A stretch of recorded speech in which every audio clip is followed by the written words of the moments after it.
Welcome back. We're finally using the Laplace transform to do something useful. In the first part of this problem, we just had this fairly straightforward differential equation. And I know it's a little bit frustrating right now because you're like, this is such an easy one to solve using the characteristic equation. Why are we doing Laplace transforms? Well, I just want to show you that they can solve even these problems. But later on, there are going to be classes of problems that, frankly, our traditional methods aren't as good as the Laplace transform. But anyway, how did we solve this? We just took the Laplace transform of both sides of this equation. We got all of this hairy mess. We used the property of the derivatives of functions when you take the Laplace transform. And we ended up, after doing a lot of algebra, essentially, we got this. We got the Laplace transform of y is equal to this thing. We just took the Laplace transform of both sides and manipulated algebraically. So now our task in this video is to figure out what y's Laplace transform is this thing. And essentially, what we're trying to do is we're trying to take the inverse Laplace transform of both sides of this equation. So another way to say it, if we could say that y, we could take the inverse Laplace transform of both sides. We could say that y is equal to the inverse Laplace transform of this thing, 2s plus 13 over s squared plus 5s plus 6.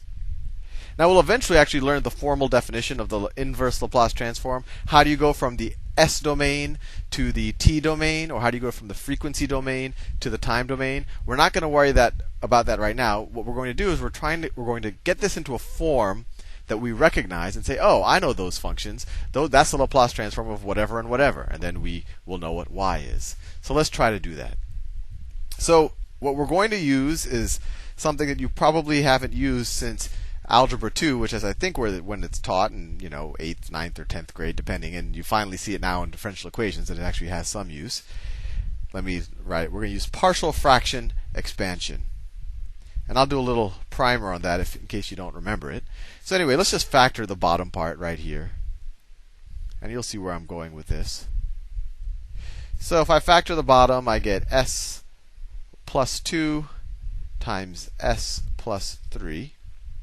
And what we want to do is we want to rewrite this fraction as the sum of two, I guess you could call it partial fractions. I think that's why it's called partial fraction expansion. So we want to write this as the sum of a over s plus 2 plus b over s plus 3. And if we can do this, then and you might already, bells might already be ringing in your head. We know the Laplace. We know that these things that look like this are the Laplace transform of functions that we've already solved for. And I'll do a little review on that in a second. But anyway, how do we figure out a and b? Well, if we were to actually add a and b, if we were to, let's do a little side right here. So if we said that a, so if we were to give them a common denominator, which is this, s plus 2 times s plus 3, then what would a become? We'd have to multiply a times s plus 3, right? So we'd get a s plus 3a, right? This, as I've written it right now, is the same thing as a over s plus 2. You could cancel out an s plus 3 on the top and the bottom. And now we're going to add the b to it. So plus, I'll do that in a different color, plus, well, if we have this as the denominator, we could multiply the numerator and the denominator by s plus 2, right, to get b times s plus 2b. And that's going to equal this thing. That's going to equal, right, all I did is I added these two fractions. Nothing fancier than there. That was Algebra 2. Actually, I think I should do an actual video on that as well. But that's going to equal this thing. 2s plus 13. All of that over s plus 2 times s plus 3. Notice, in all differential equations, the hairiest part's always the algebra.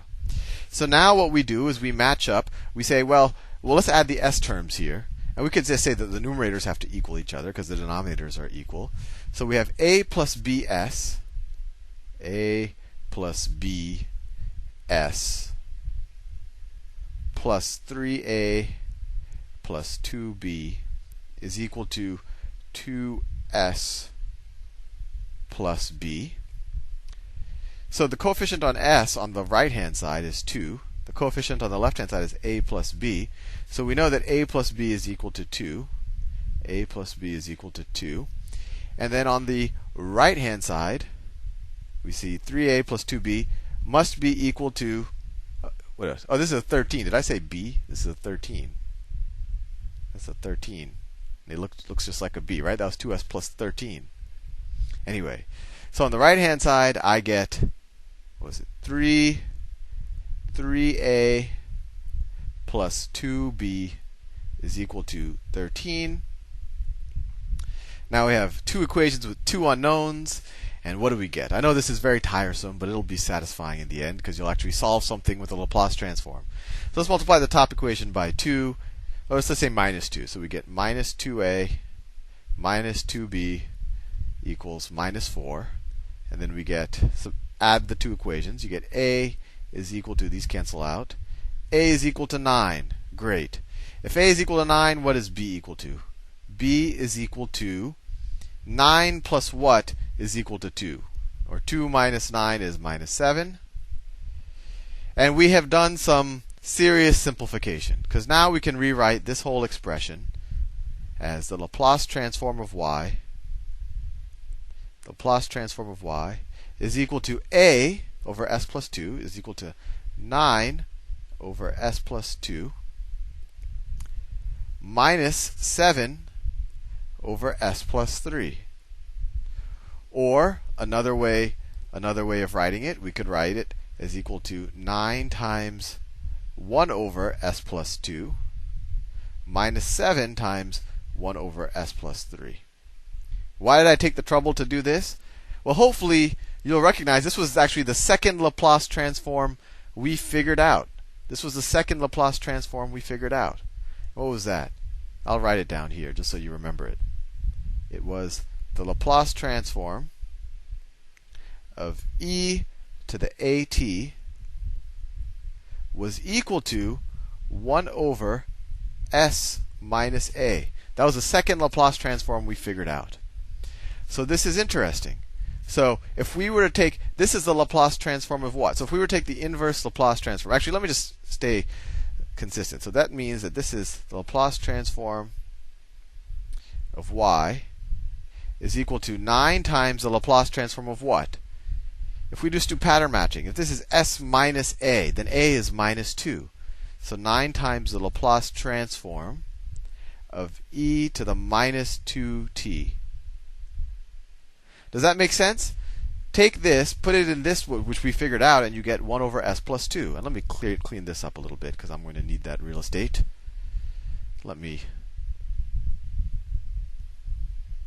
I'll write this. I'll leave that there, because we'll still use that.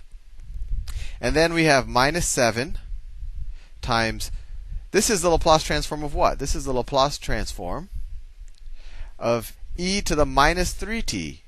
E to the minus 3t. Right? It's just pattern matching. You're like, wow, this if you saw this, you would go to your Laplace transform table if you didn't remember it. You'd see this.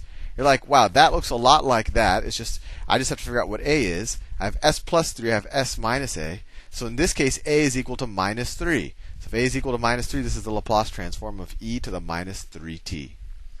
So now we can take the inverse Laplace transform. Actually, before we do that, we know that this, because the Laplace transform is a linear operator, and actually now I can delete this down here. We know that the Laplace transform is a linear operator. So we can write this. And you normally wouldn't go through all of these steps. I just really want to make you understand that what we're doing. So we could say that this is the same thing as the Laplace transform of 9e to the minus 2t minus 7e to the minus 3t. Now we have something interesting. The Laplace transform of y is equal to the Laplace transform of this. Well, if that's the case, then y must be equal to 9e to the minus 2t minus 7e to the minus 3t. And I never proved to you, but the Laplace transform is actually a one-to-one transformation. That if a function's Laplace transform, if I take a function and get its Laplace transform, and then if I were to take the inverse Laplace transform, the only function whose Laplace transform that is that original function. It's not like two different functions can have the same Laplace transform. Anyway, a couple of things to think about here. Notice, we had that thing that kind of looked like a characteristic equation pop up here and there, and we still had to solve a system of two equations with two unknowns. Those are both things that we had to do when we solved an initial value problem, when we used just traditional the characteristic equation. But here it happened all at once, and frankly it was a little bit hairier because we had to do all this partial fraction expansion. But it's pretty neat. The Laplace transform got us something useful. In the next video, I'll actually do a non-homogeneous equation and show you that the Laplace transform applies equally well there. So it's kind of a more consistent theory of solving differential equations instead of kind of guessing solutions and solving for coefficients and all of that. See you in the next video.